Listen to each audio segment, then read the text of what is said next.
now listening to a 302 Birds podcast experience, proudly powered by Tick Pick, Cutbet, El Diablo Burritos, Nick's Pizza, and Klondike Kate's on the heart of Main Street. How's it going, Philly fam? Welcome to another electrifying episode of 302 Birds.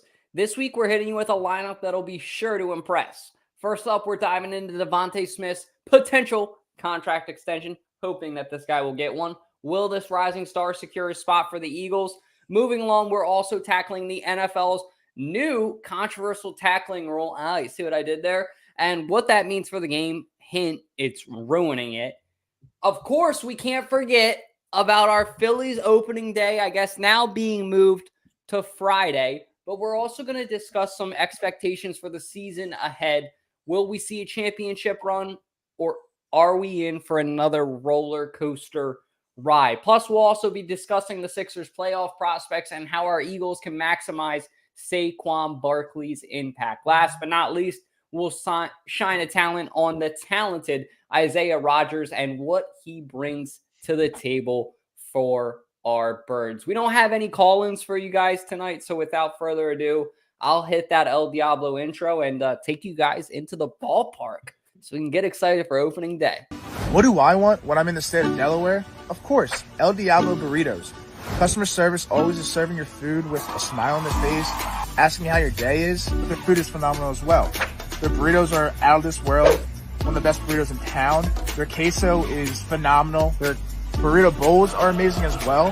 When you're in and around Delaware, stop by your local El Diablo Burritos and tell them that 302 Birds sent you. God bless. Go Birds.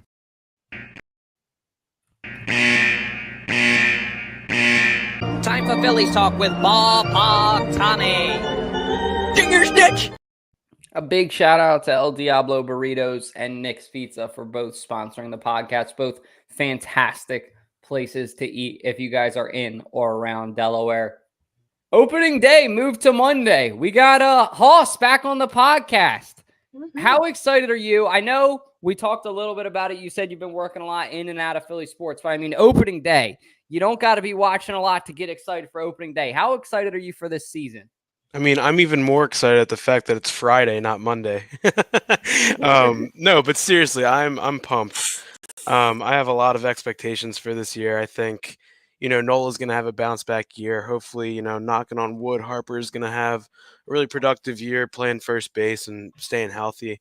I fully expect us to win 90 plus. I think we could make a run at the NL East. I think it's going to be a battle between, the Braves and the Phillies. And I think one of them is going to come out the top, of course. And I really do think that it could be the Phillies this year. Yeah, I think absolutely they have the potential to go all the way. I really feel that way. However, my goal is not necessarily to win the division. Let's think about how many times the Braves have done that and not really been able to capitalize on that. So for me, I'm just excited to, again, have Harper healthy for the whole season. That's going to be huge. Hopefully have Marsh pretty much near 100% at near the time, basically the whole season. I did see his first game back and he didn't look great. However, he's looked a lot better in the following spring training games. And I'm very curious to see the impact of trading Jake Cave. That one surprised me when he was traded this past weekend, I believe. So I'm curious to kind of see how that has an impact on things. But I think we absolutely have the team to go the distance this season. Yeah, I got no expectations at all. I'm going to have the mindset of the Flyers, not have any expectations, and hope for the best. I mean, we've done this before with the Sixers. We did this with the Eagles, and we have come up short all the time. So I have no expectations. I hope it's a good season. And then in mid-season, I'll hit back in on that and what I expect. But right now, nothing. You're muted, House. I don't think it's fair to say that you shouldn't have expectations because this team, in my opinion, is built to go the distance this year. And not having that expectation, I feel like, is not having confidence in them. And they've shown that they can make it. Now all they have to do is win it. And that's how I feel about the Eagles. The Sixers and the Flyers really haven't shown us anything, so I get not having confidence in them and not having expectations. But the Eagles and the Phillies, I certainly do have expectations because back-to-back years, at least for the Phillies, they've made the NL Championship, and one year they went to the World Series, where back-to-back, not the Super Bowl. The Eagles, I mean, they made back-to-back playoffs, going 11-5 or 12-4 or whatever it is, and then make it to the playoffs. One year they went to the Super Bowl, the other year they didn't. And that's why I have expectations for those two teams. So I think, not having expectations for the Phillies, I think that's kind of, I don't think that's fair to the team that they've built and that the clubhouse that they've kind of, built around. Yeah, I'm with Vince on this one. Can you bring back up that comment for me, Jack? The World Series or bust. It's World Series or bust for the Fightins. If they don't get a World Series, this is a letdown. There are some serious expectations for our Philadelphia Phillies this season. And I really, really think that they are going to bring one home. They're going to get the job done. It's not the NL East. It's not the NL. It's not even making it to the World Series. You got to win it. Bring us back the championship. Give us a parade. Give us something to get excited about. Give me a reason to go out and buy a World Series jersey, knowing that my team is going to come out and win at the end of that series. That jersey, I'll be able to show my kids, just like this jersey, for the rest of my life. Give me one of those Memorial seasons, please. Any of you Philly teams. But I really think that, honestly, the Phillies are the closest. And I do think that the Phillies probably have the biggest expectation at the end of the day. I mean, less than 2024 or less than a week away, less than 2 days away at this point, I would say, in my opinion, the Phillies have the biggest expectations in the MLB, in my opinion, like the most pressure on them per se. The Dodgers maybe there, maybe close with all the talent that they have, but I really think that the Phillies have proved so much more because they have us to deal with, us fuckers. You know what I mean? With the PH on that. So I really think that the Phillies have it a little bit rougher than most teams, but they respond well to pressure. So I think that they'll be good. Yeah, I think the line for this season, I believe it's 90 plus wins. And I think that's a really good line. And I think, we haven't seen the Phillies go over 85 wins in a very long time. And this is the year to do it. I do think that you were talking about it earlier. Is this going to be a roller coaster season? I don't see it being a roller coaster season. I think every single player on this team knows that they can win the World Series and they're going to put in the work to do so. I don't think it's going to be the past couple of seasons where, they start out really, really slow and then they get hot and then people get injured and they go slow again and then they get hot in August. I really think that this season they're going to try to go pedal to the metal from out of the gates. And I could see them really putting together a season almost like 2011 where they're putting, 106, 100, 107 wins. That's my expectation. I really want to see them put together a full season and show the MLB how good of a team they are. Vincent, I'm cracking up at your comment here. Thank you for joining and hanging out with us tonight. We appreciate you, man. Wednesday nights, drinking with 302 Birds. You guys know how it is. But Philadelphia 76ers moving along. Are they legit? Jack called in the beginning of the year. I think it was August. Don't worry. We're going to get to something that I called earlier, Jack. We're going to get to something that I called. But Jack called it. I'm going to give him credit. The Sixers are a freaking bust yet again. I really don't have any faith in them, even with Embiid coming back. And it sucks because I said in the beginning of the year that this was the year, this is the end-all, be-all.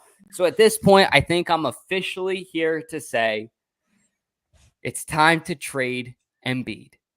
The Sixers are not built to go in the distance. It's time to throw in the towel. It's time to rebuild. And I hate to say that because I think about it. I'm like, who's really better than Embiid in the league that we're going to get? You know what I mean? There's not really anybody. The problem is you're going to get your most value for Embiid right now. So I really, really think it's time to part ways with him. Thank you, Vince. I appreciate it. Yeah, no, throwing in the towel. This team is, as Jack Joe said, it's a dumpster fire, and they are playing pitiful the past couple months, and it's just ridiculous. We expected all this, like I said, to have a great season with Nick Nurse as the new head coach. We got some pieces that we needed for depth in the bench, and it was so sweet until mid-season after the All-Star break, and then everything just went downhill. So granted, I mean, and I truly do believe that, and this could be a hot take, that they should start building this team around Maxey, not Embiid, because Maxey's that young talent. He has played a consistently well. His stats speak for himself this season, and you can't really rely on Embiid. Granted, he's a freak of nature. He's one of the greatest centers to play, but at the same time, he's a liability. He has all these injuries, and we can't put up with that. If we want a star player that we wanted Embiid to be, he has to stay healthy all season, and clearly he can't do that. So it's just sad to see how much potential they had as a team in the beginning of the season, and now look at them. They are just dropping the ball. I said it in our Birdman interview, Dalt. I think the Sixers can do it. I do. You guys are gonna call me nuts, I'm telling you. But I think Embiid's gonna come back and they're gonna go on this Cinderella run, man. It has all of the makings of a Philadelphia underdog story. Right now the entire league is like, there's no fucking way this team is gonna do shit in the playoffs, right? And then Embiid comes back and he has a chip on his shoulder. This is the season to do it, right? Nick Nurse is here. We have the coach that we need. We have the players that we need around Embiid to really make us one of the best offenses in the NBA. And all we need right now is Embiid. Like, that's all we need. We've seen how this team plays when Embiid is on the floor, and it is drastically different than the team that we see right now. Right now, all I'm worried about is getting into the tournament because he's going to be playing. He will be there. He's already practicing. He's doing on-floor drills. He's getting his stamina back up. He's going to be playing in the playoffs. And this team is going to look drastically different than what we're seeing right now. I just want him to get in. And then, I think, honestly, we could have an easy road, coming in from the play-in tournament. I think our first round with the seeding that we have right now would be against Milwaukee, and I love our chances against Milwaukee. I do.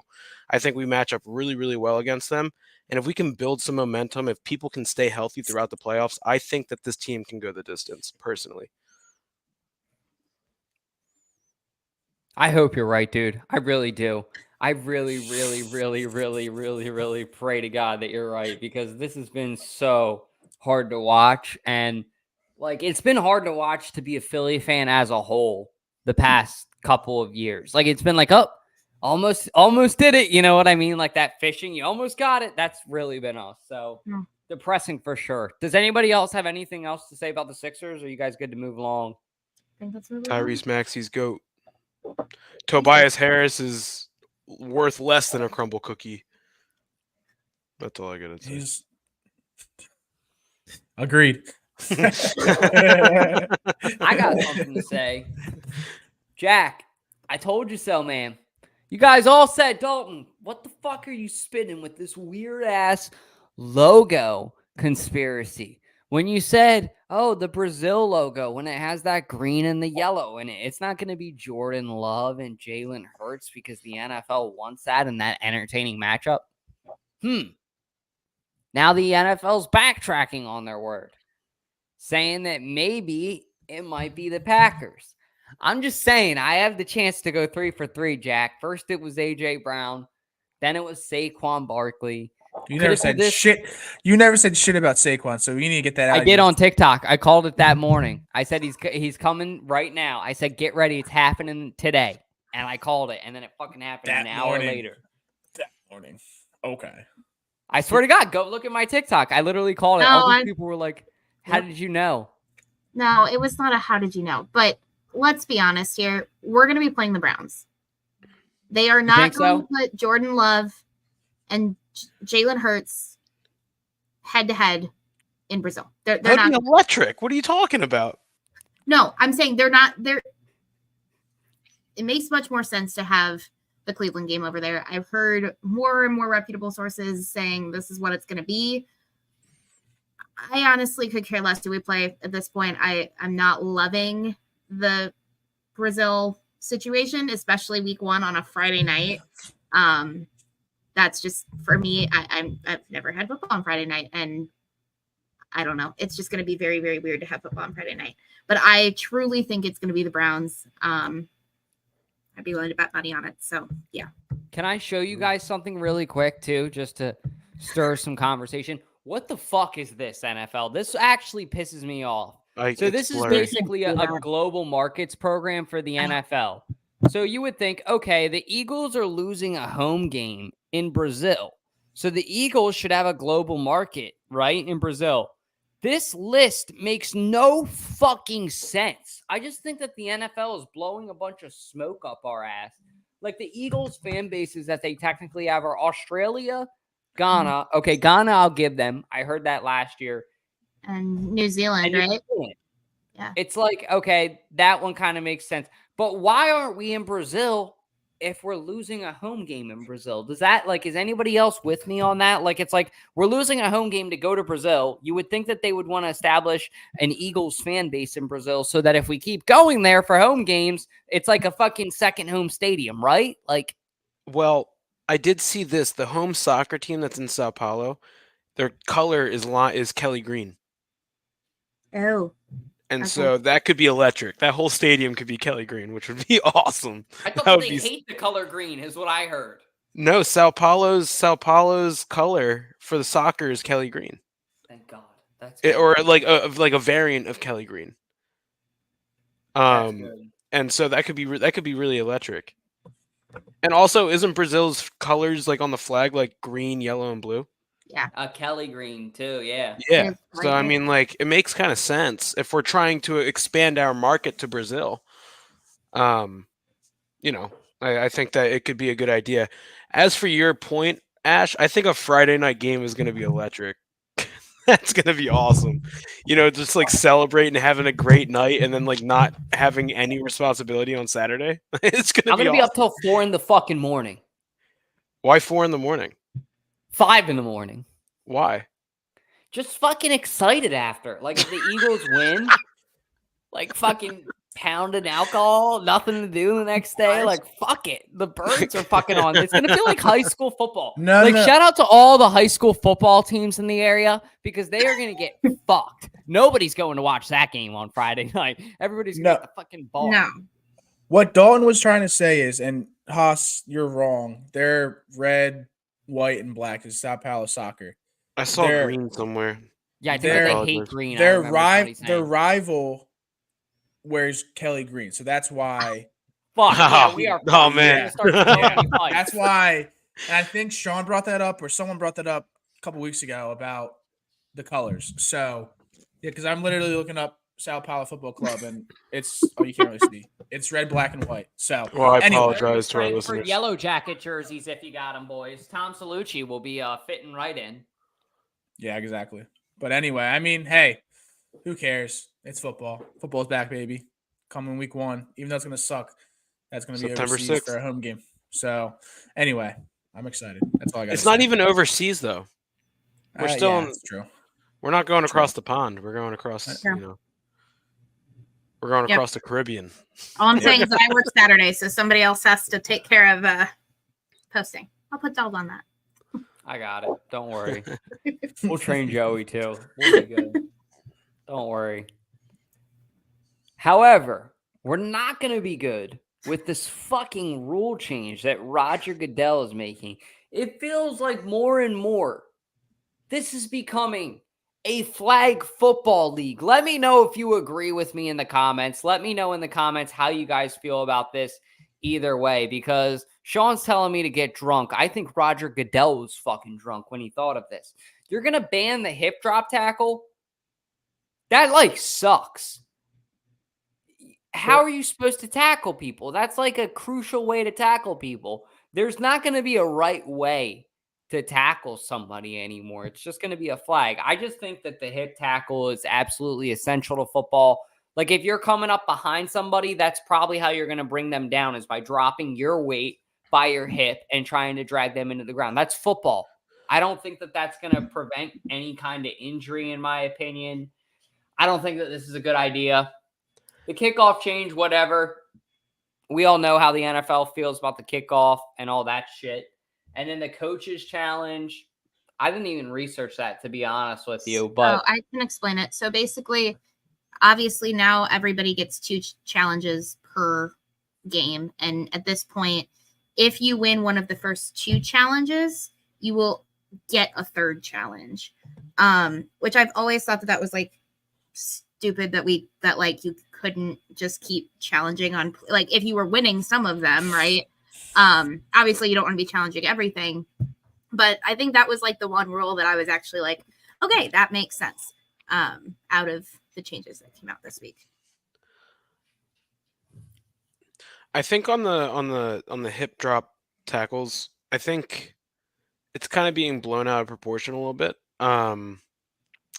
Saquon today on the New Heights podcast was basically saying he doesn't understand why there's so much hate behind this, because the definition that the NFL has ruled on what a hip drop tackle or whatever they call it is, he's only seen it like twice in his entire career in the 6 years that he's been playing. He's like, this won't affect anyone's ability to tackle, because like the way that it has to be is like you have to like be below the waist, dropping your weight back and then like falling on someone's leg. Like there has to be 3 things of criteria, and like that never happens except in those freak accidents where someone tears their ACL.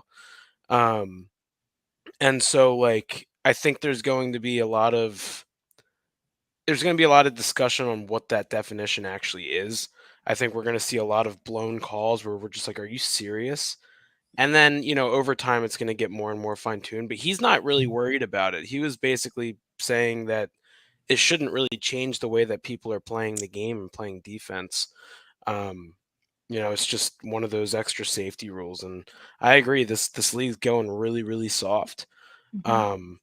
But, it's the players want to play and they don't want to be injured and they want to make money for playing. So I don't blame them. It's not just Roger Goodell. I mean, I think there was, out of the 32 teams in the NFL, or 30 teams or whatever, there's 28 that voted yes. And he's just the one that's taken all the fire for it. The Eagles voted yes on this, and we're not giving them shit. So, I mean, like, it's a league-wide decision, and, everyone's saying yes to these rules. Oh, go ahead. Did you guys see about the intentional grounding stuff too? I did not. No. Where somebody in the replay booth, I don't remember exactly who it is, but they can overturn roughing the passer and intentional grounding. So that is huge, because last season we saw so many calls go either one way or the other that should not have been.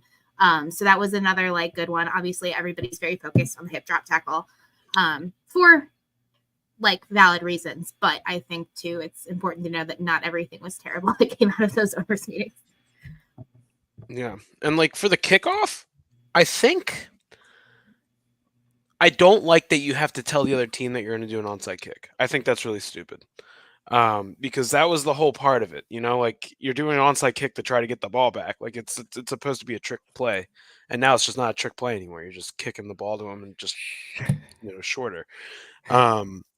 But I'm indifferent about the new setup on how these kickoffs work. I've watched a couple of the XFL games, and it's kind of exciting. I mean, like the possibility of a big kick return now is, I think, a lot greater than it used to be, which may not be as exciting in the long run because it's not as rare. But basically, it's just people lining up on the line of scrimmage, and then when the kick return gets the ball, it's just like run bat out of hell. Let's try to get a touchdown. But again, they may be trying to limit the amount of touchbacks and stuff like that. I don't know. I don't know what really the motive behind this new kickoff changes. But I honestly like the 3rd challenge. I think that's going to be nice. And it's only if you get one of the first 2, where before you had to get your first 2 right to get a 3rd challenge. Yeah. So now it's allowing one more opportunity to get one of those unfair calls down the stretch, overturned. So I kind of like that. I will say this too. I love the fact that they pushed back the trade deadline. If it was up to me, thank you, Vince, for joining us. We appreciate you as always, man. Have a good one.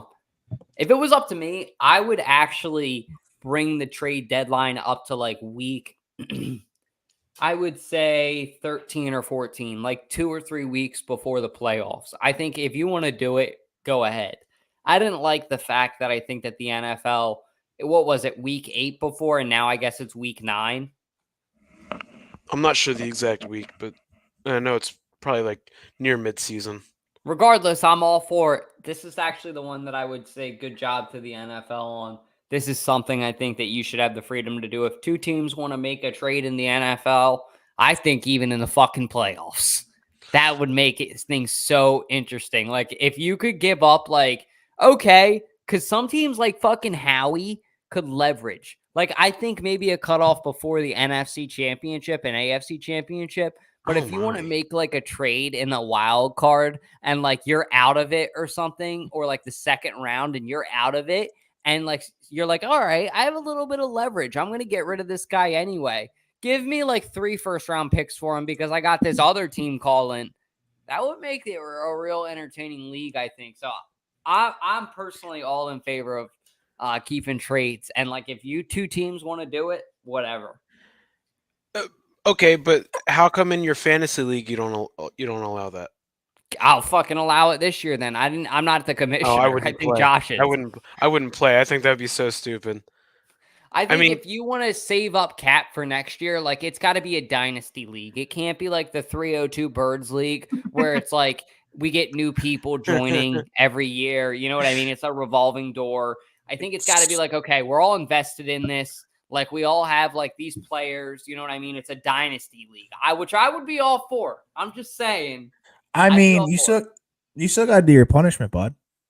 I do. I'll fucking do my punishment if you guys agree to do a dynasty league. Is that a fair deal? I'm down for that. I like that. Matt, whoa! You're doing the punishment no matter what. Just go along with it, man. We're getting the dynasty league either way. What's the point of a punishment if we're not going to do it? I'll just You're forget. the one that came up with the idea to do that. No, I didn't. You're the one that came up with it. No, I said the dinner. I said the dinner. Yes.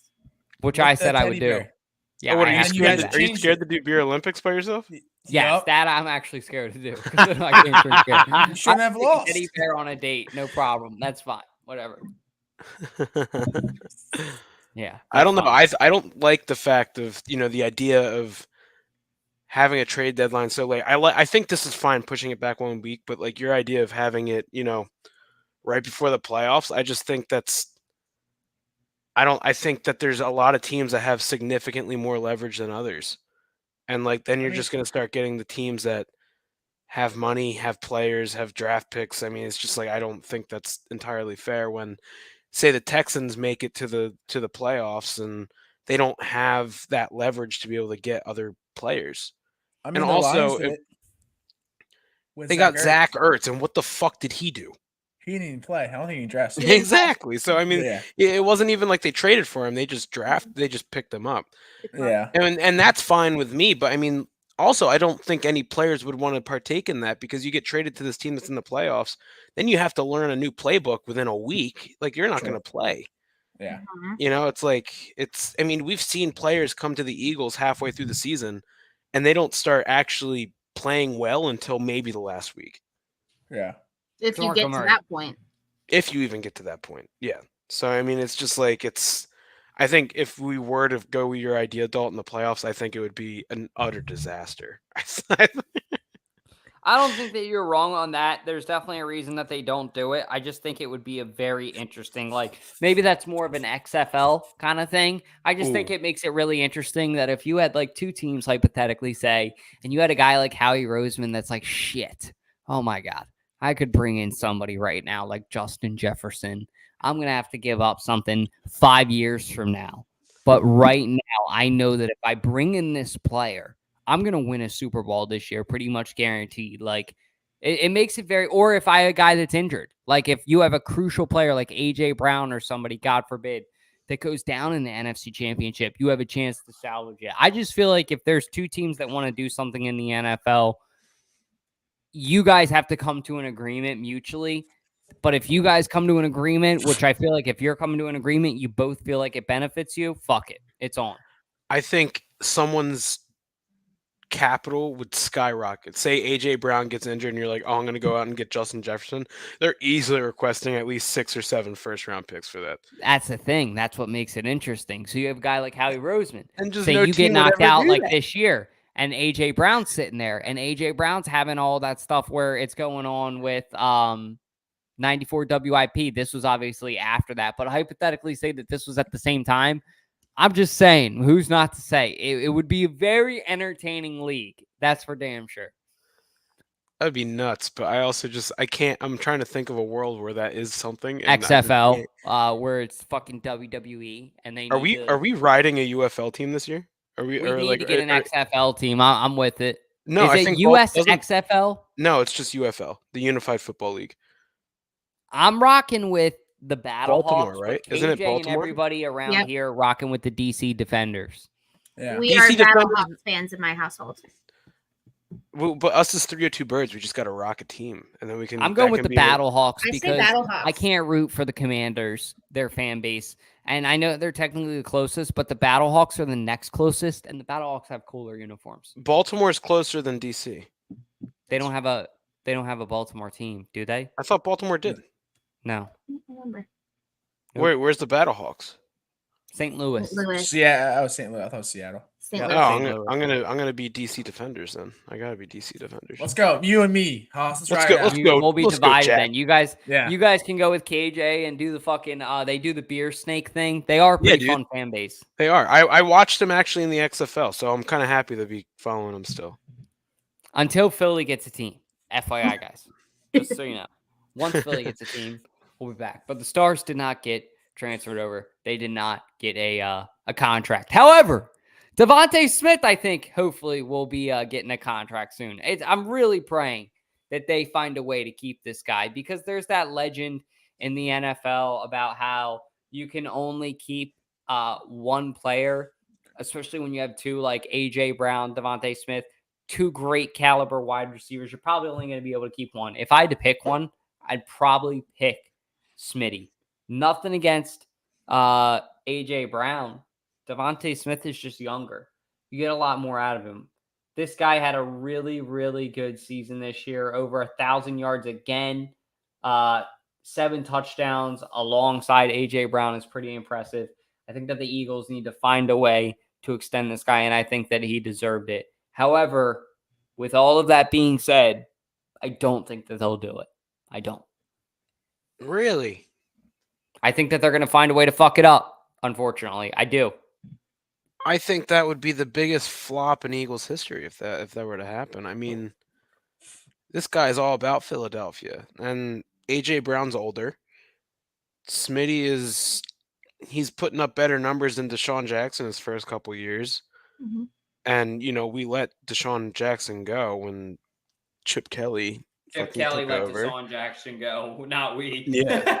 Yeah, Um, Manos. And so I just don't think that I can see Howie Roseman letting something like that happen again. I mean, he is going to be a generational talent. He is so good. His routes are crisp. His team, morale is amazing. I just don't see a reason that they would let him go. And I really do think that they're working at something big, and that's why it's taking a while. We still have him for one more year, and I think that they'll get something done. I mean, Howie Roseman knows how to do it, and that would be a huge flop if Smitty's gone at the end of this year. There's also that guy leaving our front office, apparently, who was a wizard with Cap and Howie Roseman's right-hand man. Do you think – I forget his name. I'm sorry. I'm disrespectful and forget it, but it'll be interesting to see, too, like, does that have a play? How much of this guy did he have a say? So this will be a big one. Jeff McLean. Jeff McLean, yeah. This will be a big one. If Howie can figure this out, this will be a really, really impressive. At that point, I'll just bow down. So then who's Jake Rosenberg?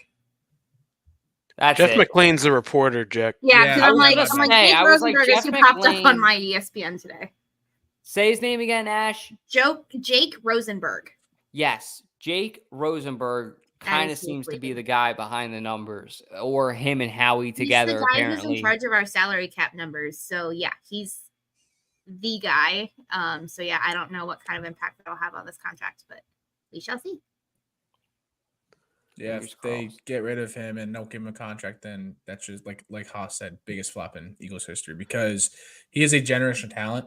And yeah, AJ Brown's a great player, but he's older. I feel like it's nice to have a younger quarterback with a younger receiving core. Yeah, I think it's a no-brainer to keep him and extend his contract for sure.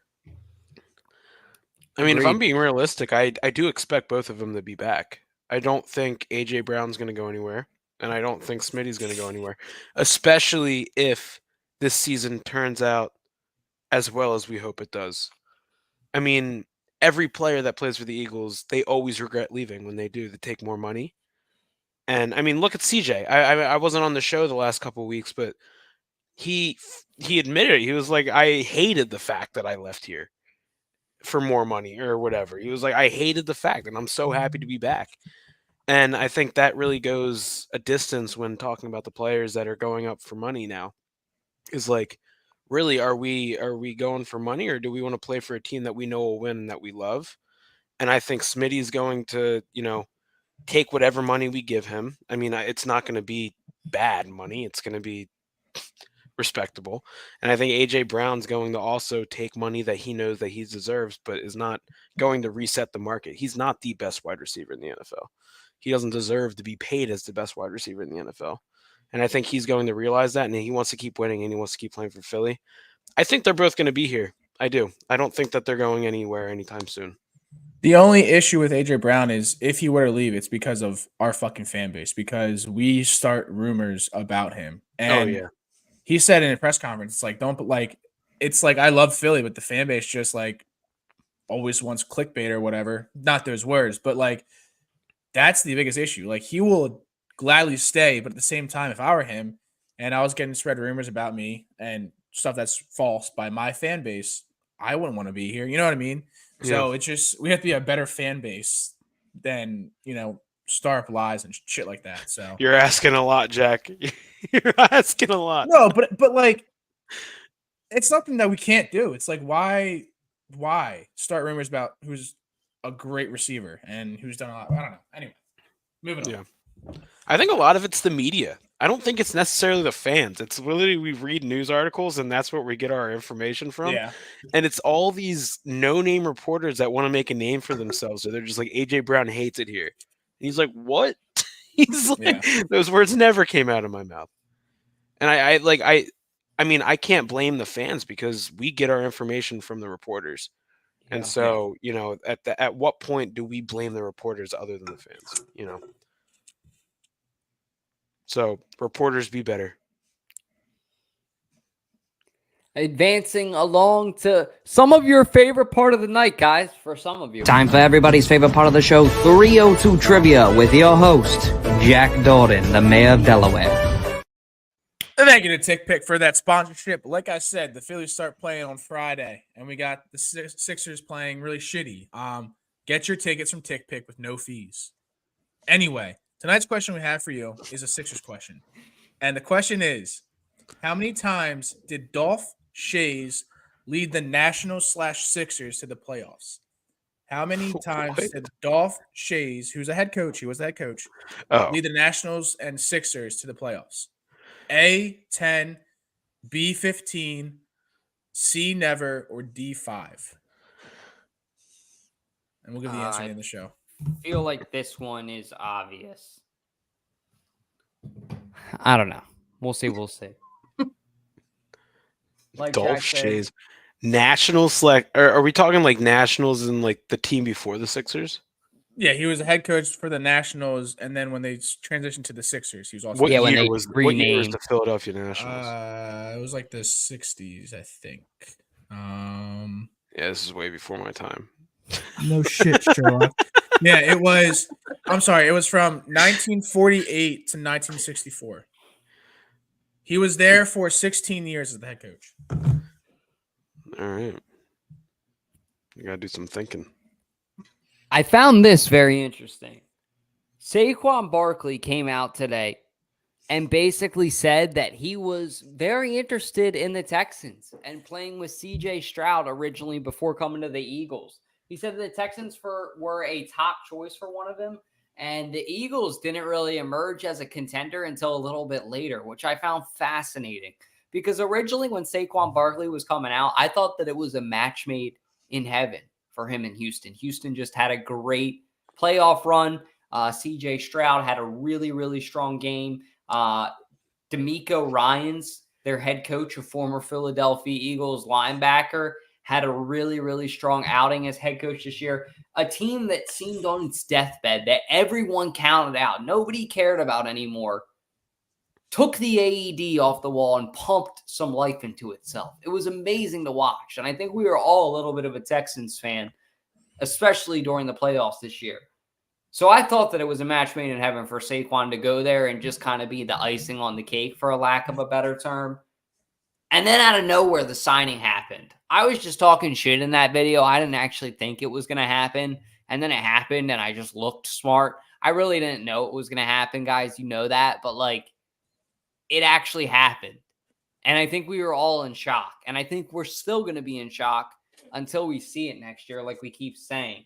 But I find it very interesting that he admits all of this. He's been very open about the whole process, and I kind of like that. That's what I like about Saquon. He seems like a very open, transparent player.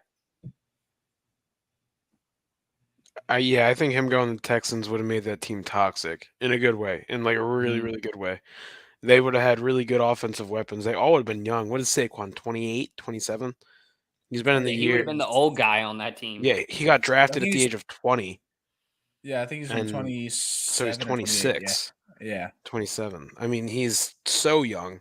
He would have been the leader of that offense. I mean, because everyone else on that team is, do they have Brandon Cooks? I think he's on that team. I think that may be the oldest offensive player on that team. Nico, what's his face? Anyway. Yeah, but he would have been the best player on that offense, basically. And that would have made that team, that could have taken that team to another level, but they're still in the rebuilding process. And he really hammered it today on the New Heights podcast. He was like, I want to win right now. He's like, I can't call myself the greatest running back if I have no record in the playoffs. And he's like, I want to go to a team where I know we are right there and we can start winning some playoff games and I can start adding to my resume. He was being pretty selfish about it. I don't think he was meaning to be selfish about it, but he was like, I can't label myself a great running back if I can't win in the playoffs. And he was like, that's why Philly seems like the best spot. He's like, I'm going to a team that has an amazing culture. Fans love them. The team loves each other. The players and coaches love each other. And he's like, I'm also just going to win a shit ton of playoff games here. And, hopefully we bring a couple rings back. And that got me so fired up. I was like, let's go, man. I was like, we got our guy. I was like, this is going to be awesome. I'm also not liking the fact that he's going to be wearing the number 26. The last big running back that we signed wearing the number 26 was DeMarco Murray, and it was terrible. So Miles Sanders wore 26. Yeah, he did. Again, I'm wrong twice tonight. Don't listen to me, guys. I've been wrong. Okay, wrong. Sometimes you're wrong. Sometimes you're right. Sometimes you have to Saquon Barkley take. She'll knock it out of the park. You all right, go viral. Wait, that makes sense though. All right, we got two Penn State guys wearing the number 26. This is gonna be perfect. It's gonna work. I have one quick question for you guys too that Matt just made me think of. Matt said we have our guy, and I saw that smile on his face. Do you guys think that Saquon Barkley is going to be more of like the vocal leader in the back or in the locker room now over Jalen Hurts? No, I think Jalen Hurts. It's Jalen Hurts' locker room for sure. I mean, still think so. I feel like Saquon is not gonna step on any toes his first season because what's his face? Hurts has been there for 3 years. It's his locker room. He's not gonna. He's smart enough to not do that because that would just cause some toxicity in the locker room, which wouldn't be good as team morale. So I think the first year, no, maybe he'll be there with Jalen Hurts after his second year or during his second year, but I don't think he'll be that. I think he's too humble to take over the reins of a team that he just has been there for 6 months. And I don't think he's necessarily the guy to take over the reins. I mean, hearing him talk, he seems pretty humble. And I don't think that he's coming here to be, the leader. I think he's going to be a leader. I can see him being a team captain. But I don't see him feeling the need to take over the locker room. I think he realizes that, Jalen Hurts is the guy. We used to have, Jason Kelsey, Fletcher Cox, Brandon Graham, and they all knew Jalen Hurts was the leader. And I think Saquon Barkley is just as professional as those guys. That's not going to be a problem, in my opinion.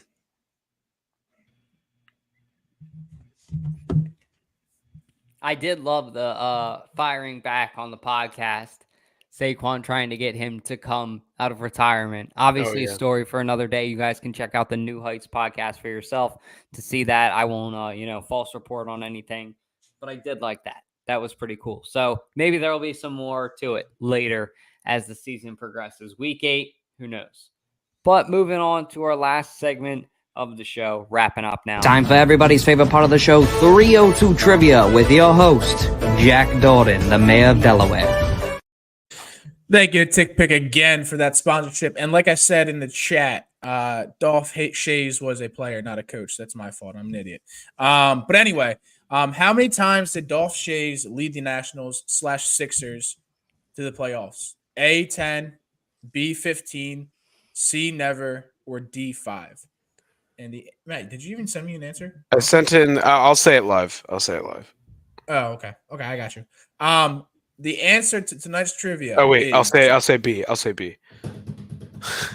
Before you give the answer, that wouldn't have made sense. B15 is Let's go on the spot. Yes. And he was there. He was there for 16 years and went to the playoffs 15 times. That's crazy. Yeah.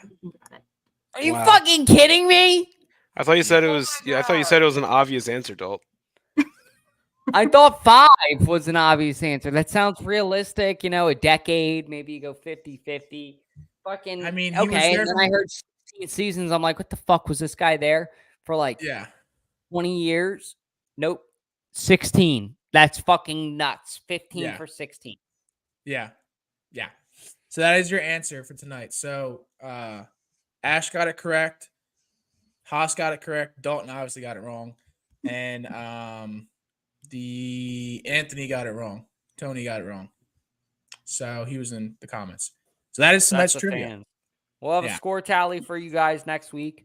We appreciate y'all for coming out. If you're watching on Facebook, drop a heart on there. If you're watching on Twitter, drop a heart on there, retweet, and make sure to follow on all platforms. We really appreciate all you guys. Quick announcement. We are having our second annual celebrity guest bartender night at Klondike Kate's. Technically, it would be I think it's 3 weeks from tonight on the dot. Yes. Which is nuts to think about. So 3 weeks from tonight at Klondike Kate's, guys, we're going to be hosting our second annual celebrity guest bartender night. Philly Sports Guy will be in the house. Club 215 is going to be in the house. Birdman is going to be in the house. Nady Bird, KJ McCoy, and Chaos Chris are going to be hanging out. It's going to be a stacked roster of bartenders and a couple more surprises up our sleeve as always. But please, please come hang out with us if you're in Delaware. We're going to find some raffle items soon, and it's going to be a really, really fun night. That's all I got. As always, God bless, go Birds. I'll kick it to Jackson to wrap up the show. Yes, thank you for everyone that showed up on the show and watched us tonight. Without further ado, hey, Josh, it's an outro, not an intro. Hit that motherfucking outro.